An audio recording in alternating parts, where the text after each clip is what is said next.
کسی مصنف نے 1000 صفحات پر مشتمل کتاب لکھی، کسی نے 500 صفحات پر مشتمل کتاب لکھی، کسی رائٹر نے 1000 پیج کی کتاب کو ترتیب دیا، لیکن تاریخ گواہ ہے جب رائٹر اپنی کتاب کو لکھ کر چھپنے کے لیے پریس پر دیتا ہے، جب مصنف اپنی کتاب مکمل کرنے کے بعد جب منظر عام پر لانے کی کوشش کرتا ہے تو پہلے صفحے پر لکھتا ہے نوٹ، اگر کتاب کے اندر کوئی غلطی ہو گئی ہو، کوئی خامی رہ گئی ہو، کوئی کوتاہی ہو گئی ہو تو اگلی مرتبہ چھپنے سے پہلے اطلاع کر دینا، خبر کر دینا، متنبہ کر دینا، تاکہ جب اگلی مرتبہ کتاب چھپے تو اس غلطی کو دور کر دیا جائے، اس کوتاہی کو ختم کر دیا جائے، اس مسٹیک کو مٹا دیا جائے۔ قسم خدا کی پیارے، وہ تمام کتابیں جب چھپ کر منظر عام پر آتی ہیں تو لکھا ہوا ملتا ہے کہ اگر کوئی کوتاہی رہ گئی ہو، کوئی غلطی ہو، کوئی شائبہ ہو تو خبردار کر دینا، مطلع کر دینا تاکہ غلطی کو درست کر دیا جائے۔ لیکن ایک کتاب قرآن ہے، قسم خدا کی جب ہم اس قرآن کو کھولتے ہیں، جب اس کو پڑھتے ہیں اور پہلا صفحہ لوٹتے ہیں تو اب یہ لکھا نہیں ملتا ہے اگر کوئی غلطی رہ گئی ہو، کوئی کوتاہی ہو، اگر کوئی خامی ہو تو خبردار کر دینا، متنبہ کر دینا تاکہ اگلی مرتبہ اس غلطی کو درست کر دیا جائے۔ نہیں یہ نہیں لکھا ملتا ہے، بلکہ لکھا ملتا ہے ذالک الکتاب لا ریب فیہ۔ اے لوگوں سنو، دنیا میں کتابیں ہوتی ہیں جس کے اندر غلطی کا شائبہ ہوتا ہے، یہ دنیا دار کی کتاب نہیں بلکہ پروردگار کی کتاب ہے جس میں غلطی تو درکنار، غلطی کا شائبہ بھی ممکن نہیں ہے۔ بے شک بے شک بے شک، سبحان اللہ سبحان اللہ، بات بے شک حق فرما رہے ہیں۔ ذالک الکتاب لا ریب فیہ، اس میں غلطی کا شائبہ بھی نہیں ہے۔ اعلیٰ رحمت ذالک الکتاب، وہ بلند رتبہ کتاب قرآن جو شک کی جگہ نہیں۔ پروردگار عالم نے بہت سی 100 سے زائد صحیفے نازل فرمائے، 4 مشہور کتابیں نازل فرمائی، توریت، زبور، انجیل، قرآن۔ آج توریت کے ماننے والے بھی موجود، زبور کے ماننے والے بھی موجود، انجیل کے ماننے والے بھی موجود اور قرآن کے ماننے والے بھی موجود۔ آپ توریت کے ماننے والے کسی انسان سے کہو کہ آپ کے پاس جو توریت ہے، جو آپ توریت پڑھتے ہو، کیا یہ توریت بعینہ ہی وہی ہے جو حضرت موسیٰ ایک عام انسان سے کہو تو وہ انسان کہے گا کہ ہمارے جو عالم ہیں نا توریت کے، ان سے سوال کرو۔ کسی انجیل کے ماننے والے سے کہو کہ آپ جو انجیل پڑھتے ہیں کیا یہ انجیل بعینہ ہی وہی ہے جو آسمان سے نازل ہوئی، تو وہ کہے گا مجھے معلوم نہیں، ہمارے عالم سے پوچھو۔ کسی زبور کے ماننے والے سے پوچھا جائے کیا یہ زبور بعینہ ہی وہی ہے جو آسمان سے نازل ہوئی، تو وہ کہے گا کہ زبور کے عالم سے پوچھو۔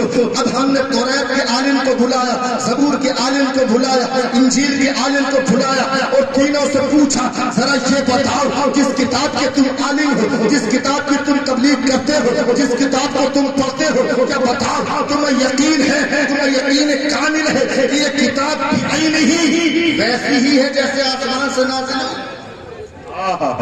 تغیر و تبدل اس کے اندر کر دیا گیا ہے؟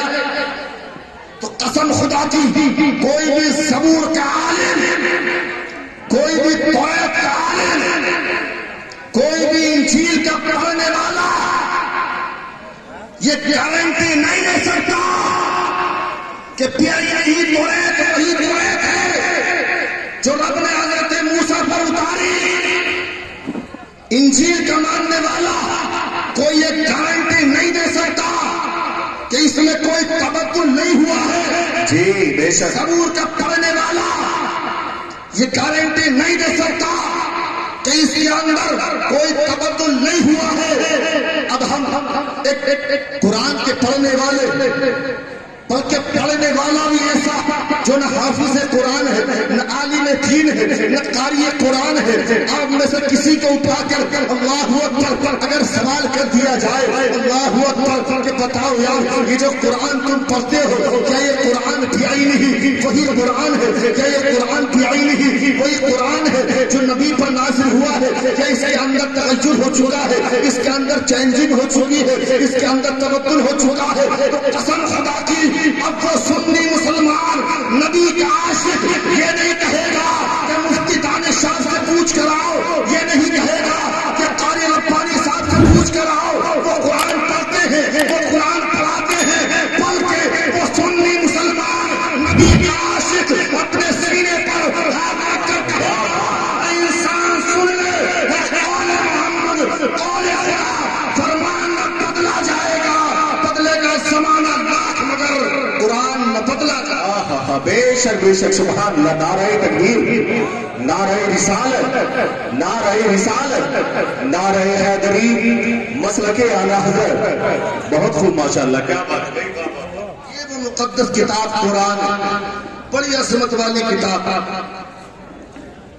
اور ایک اللہ رب العزت نے بہت سے صحیفے اور قرآن کتابیں نازل فرمائی، لیکن اس کتاب اس قرآن کا ایک خاص اعجاز ہے۔ حضرت موسیٰ پر توریت نازل ہوئی، لیکن یا تو اس کو اپنے سینے میں حضرت موسیٰ نے بسایا یا اس زمانے میں جو نبی رہے انہوں نے اپنے سینے میں بسایا۔ انجیل کے حافظ یا تو حضرت عیسیٰ علیہ السلام ہوئے یا ان کے زمانے میں جو نبی رہے وہ ہوئے۔ زبور حضرت داؤد نے اپنے سینے میں محفوظ کی یا ان کے زمانے میں اور نبی جو ہوئے انہوں نے محفوظ کی۔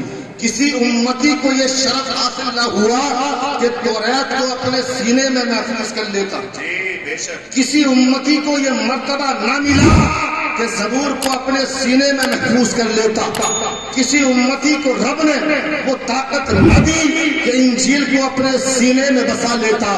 لیکن جب قرآن میرے محبوب پر نازل ہو رہا ہے، میرے محبوب پر قرآن نازل ہوا، میرے محبوب کی آنکھوں کے سامنے وہ منظر موجود ہے کہ توریت حضرت موسیٰ پر نازل ہوئی، حضرت موسیٰ نے یاد کیا، انجیل حضرت عیسیٰ پر نازل ہوئی، حضرت عیسیٰ نے یاد کیا، زبور حضرت داؤد پر نازل ہوئی، حضرت داؤد نے محفوظ کیا۔ کہیں ایسا نہ ہو کہ قرآن مجھ پر نازل ہو میرے سینے کے اندر سمٹ کر رہ جائے۔ قسم خدا کی میرے محبوب نے رب کی بارگاہ میں عرض کیا اے میرے مولا اب تک کتنی کتابیں نازل ہوئی ہیں ان کا حافظ صرف اور صرف نبی اور رسول ہوئے ہیں، اے میرے مولا میری یہ تمنا ہے کہ جس طریقے سے قرآن میرے سینے کے اندر محفوظ ہے، قیامت تک اگر میرا کوئی امتی اس کو یاد کرنا چاہے تو اس کے سینے میں وہ طاقت عطا فرما دے کہ وہ اس کو اپنے سینے میں محفوظ کر سکے۔ کا معجزہ یہ ہم دیکھ رہے ہیں کہ 10 سال کا بچہ ہے قرآن کو اپنے سینے کے اندر محفوظ کر لیتا ہے، 15 سال کا بچہ ہے قرآن کو اپنے سینے کے اندر محفوظ کر لیتا ہے۔ اور قسم خدا کی یار قرآن یہ ایسی مقدس کتاب ہے، اگر قرآن سینے کے اندر محفوظ ہو جائے، ایک بچہ قرآن کو اپنے سینے کے اندر محفوظ کر لے تو اس کی عظمت و شان کیا ہونی چاہیے، آپ کو اس کی کس طرح سے قدر کرنی چاہیے آپ اچھی طریقے سے واقف ہیں۔ ایک لکڑی ہے، عام لکڑی ہے، آپ اس کی قدر نہیں کرتے ہو، لیکن اگر اسی لکڑی کی رحل بنا دی جاتی ہے، سینے سے لگا رہے ہو، ایک ٹین کا ڈبہ ہے، ایک عام ڈبہ ہے، آپ اس کو ٹھوکر مار رہے ہو، اسی ڈبے کو قرآن کی پیٹی کی شکل دے دی جاتی ہے، اب آپ اس کو سر پر رکھ رہے ہو، ایک کپڑا ہے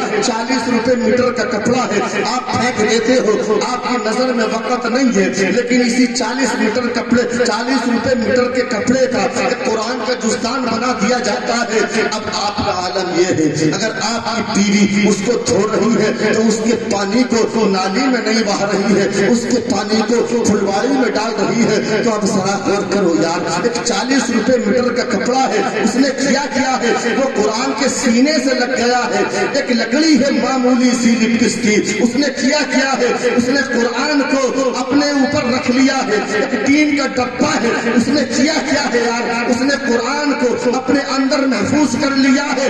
جب اس کی عظمت و شان کا عالم یہ ہے, اس کا آپ اتنا رسپیکٹ کر رہے ہو, اس کو آپ اتنی عزت و وقت دے رہے ہو کہ آپ اب اس کو ٹھوکر نہیں مار رہے ہو, آپ اس لکڑی کو اپنے سینے سے لگا رہے ہو, آپ اس کپڑے کے دھوبر کو نالی میں نہیں ڈال رہے ہو. تو میں پوچھنا چاہتا ہوں, یہ حافظ قرآن ہے, قرآن کو اپنے سینے کے محفوظ کر لیا ہے, تو ان کی عظمت و شان کا عالم کیا ہوگا؟ سبحان اللہ, سبحان اللہ. بہت خوب حضرت, ماشاء اللہ. واہ, کا عالم کیا ہوگا؟ ان کی تو قرآن پورا قرآن سینے کے اندر محفوظ ہے یار. آؤ ایک چھوٹی سی بات بتا دوں, ایک انسان ہے دنوں شراب پیتا, نشہ کرتا, نماز کے قریب نہیں جاتا, روزے کے قریب نہیں جاتا, پورے محلے کے اندر بدنام ہے, لوگ اس کو عزت و وقت کی نظر سے نہیں دیکھتے ہیں, انتقال ہو جاتا ہے لیکن مسلمان ہے, برادری کے ناطے لوگ اس کے دفن میں شریک ہوتے ہیں, دفن کر دیتے ہیں, دفن کرنے کے بعد میں آ جاتے ہیں. ایک رات گزرتی ہے, قسم خدا کی یاد تاریخ گواہ ہے پیارے, جب رات گزری نا تو صبح کو ایک انسان جو متقی تھا, 5 ٹائم کا نمازی تھا, پرہیزگار تھا, وہ اپنے گھر سے باہر نکلا. اس نے 1-2 آدمیوں سے کہا یار بات سمجھ میں نہیں آتی ہے. لوگوں نے پوچھا کیا ماجرا ہے؟ بولے ماجرا یہ ہے, کل جس کو ہم نے دفن کیا ہے نا یہ شرابی تھا. سب جانتے, بولے ہاں شرابی تھا, نماز یہ نہیں پڑھتا تھا, گناہ گار تھا. لوگ بولے بتاؤ بات کیا ہے؟ تیرے بات کیا ہے؟ بات یہ بتاؤں, میں نے رات اس کو خواب میں جنت میں ٹہلتے ہوئے دیکھا. واہ واہ, جنت میں ٹہلتے ہوئے دیکھا ہے. لوگوں نے پوچھا یار اس کا کوئی عمل تو ایسا نہیں تھا کہ اس کو جنت ملے. آخر چلو جب بات آئی ہے تو اس کی بیوی سے مشورہ کرتے, بیوی سے پوچھتے بات کیا ہے, اس کو ہم نے جنت میں دیکھا ہے. اس کی بیوی کے پاس گئے, بیوی پردے سے آئی. لوگوں نے کہا تمہارا شوہر بڑا گناہگار تھا, سب جانتے ہیں, سب کو پتا ہے, لیکن اس اللہ کے مقدس بندے نے, یہ نمازی بھی ہے, جھوٹ نہیں بولتا ہے, ہمیں یقین ہے اس کا خواب سچا ہوگا, اس نے اس کو جنت میں دیکھا ہے. ذرا یہ تو بتا دو, تم شب و روز اس کی شریک ہو, تم نے دن بھی دیکھے ہیں, رات بھی دیکھا ہے, سفر بھی دیکھا ہے, حضر میں بھی اس کے ساتھ رہی ہو. ذرا یہ بتا دو اس کا کوئی ایسا عمل تھا کیا جس کی وجہ سے وہ جنتی ہو گیا؟ بیوی نے کہا اس کے جتنے اعمال تم نے دیکھے ہیں اتنے ہی میں نے بھی دیکھے ہیں, لیکن ہاں ایک عمل ہے جو تم نے نہیں دیکھا, وہ میں نے دیکھا ہے. ہو سکتا ہے اسی عمل کی وجہ سے وہ جنتی ہو گیا. لوگوں نے پوچھا کیا عمل ہے؟ کہتے ہیں جب وہ شام کو آتے تھے نا دھت شراب میں, اور جب نشہ اترتا تھا رات کے کسی پہر, تو وہ وضو کرتے تھے, اپنے منہ کی بو کو ختم کرتے تھے, اور جب منہ کی بو ختم ہو جاتی تھی نا تو وضو کرنے کے بعد میں قرآن کو اٹھاتے تھے, تنہائی میں رات میں قرآن کو اٹھاتے تھے. اللہ اکبر. لوگوں نے پوچھا کیا وہ قرآن بھی پڑھا ہوا تھا؟ اب قربان جاؤ پیارے. بیوی کہتی ہے نہیں, قرآن پڑھے ہوئے نہیں تھے, قرآن پڑھے ہوئے تھے. لوگوں نے پوچھا پھر کیوں اٹھاتے تھے؟ کہتی ہے اولاً میں بھی یہ سوچتی تھی جب پڑھے ہوئے نہیں ہیں تو قرآن اٹھاتے کیوں ہیں؟ کہتی ہے وضو کر کے قرآن اٹھاتے تھے اور رحل پر رکھنے کے بعد کھولتے تھے اور پہلی لائن پر انگلی پھیر کر کہتے تھے اے میرے مولا میں بڑا گناہگار ہوں, میں سیاہکار ہوں, قرآن میں پڑھنا نہیں جانتا ہوں, اس کے معنی کیا ہے میں نہیں جانتا ہوں, اس کا مطلب کیا ہے میں نہیں جانتا ہوں, لیکن اے میرے مولا مسجد کے دل سے کہتا ہوں کہ یہ بھی حق ہے, یہ بھی حق ہے, یہ بھی سچ ہے, یہ بھی سچ ہے, یہ بھی حق ہے. اب بیوی کہتی ہے رات کو گھنٹوں وہ قرآن کی انگلیوں, قرآن کی لائنوں پر انگلیاں پھیرتے جاتے تھے اور کہتے جاتے تھے یہ بھی حق ہے, یہ بھی حق ہے, یہ بھی حق ہے. تو پتا چلا لوگوں نے کہا اسی قرآن کے محبت کے صدقے رب نے اس کی مغفرت فرمائی. قرآن سے محبت کرو. عالموں سے محبت کرو. ایک 5 منٹ کی بات میں اور بیان کر دوں قسم خدا کی یار, جب علم آ جاتا ہے نا, علم دیکھو, علم چاہے دنیاوی علم ہو چاہے دینی علم ہو, علم آدمی کو فرش سے اٹھا کر عرش پر بٹھا دیتا. آپ کے محلے میں کوئی ناکام آوارہ بچہ ہو, وہ پڑھ لکھ کر کسی اونچی پوسٹ پر پہنچ جائے تو جب تک وہ پڑھا لکھا نہیں تھا, اگر وہ آ رہا ہے تو آپ بیٹھنے نہیں کہہ سکتے, اگر وہ آ رہا ہے آپ چارپائی نہیں دے سکتے. لیکن اب وہ پڑھ لکھ کر اعلیٰ منصب پر پہنچ گیا ہے, اب وہ آتا ہے تو آپ کہتے ہیں ڈاکٹر صاحب آئیے, وہ آتا ہے آپ کہتے ہیں ماسٹر صاحب آئیے, وہ آتا ہے آپ کہتے ہیں انجینئر صاحب آئیے. پتہ چلا علم جب آتا ہے تو چاہے دنیاوی علم ہو, اللہ اکبر, وہ انسان کو ترقی اور مرتبوں کی منزل پر فائز کرتے. اسی طریقے سے یہ دنیاوی علم کا عالم ہے تو پھر دینی علم کا عالم کیا ہوگا. حضرت عمر بن خطاب رضی اللہ تعالی عنہ امیر المومنین, ایک صحابی ہے حضرت عبداللہ ابن عباس. جب حضرت عبداللہ ابن عباس کی عمر کیا, عمر بتا دوں, جب نبی اس دنیا سے تشریف لے گئے تو حضرت عبداللہ ابن عباس کی عمر تھی 13 برس. کتنی 13 برس بچے ہوں گے. اب جب فاروق اعظم امیر المومنین بنے تو حضرت عبداللہ ابن عباس جوان ہیں, لیکن امیر المومنین بزرگ فاروق اعظم بادشاہ اسلام. لیکن عمل کیا ہے, جب کسی اہم مسئلے پر گفتگو کرنا ہوتی, جب کوئی مسئلہ پیچیدہ پھنستا تو حضرت عمر ابن خطاب حضرت عبداللہ ابن عباس سے مشورہ فرماتے. حضرت عبداللہ ابن عباس جوان آدمی, حضرت امیر المومنین ان سے مشورہ فرماتے.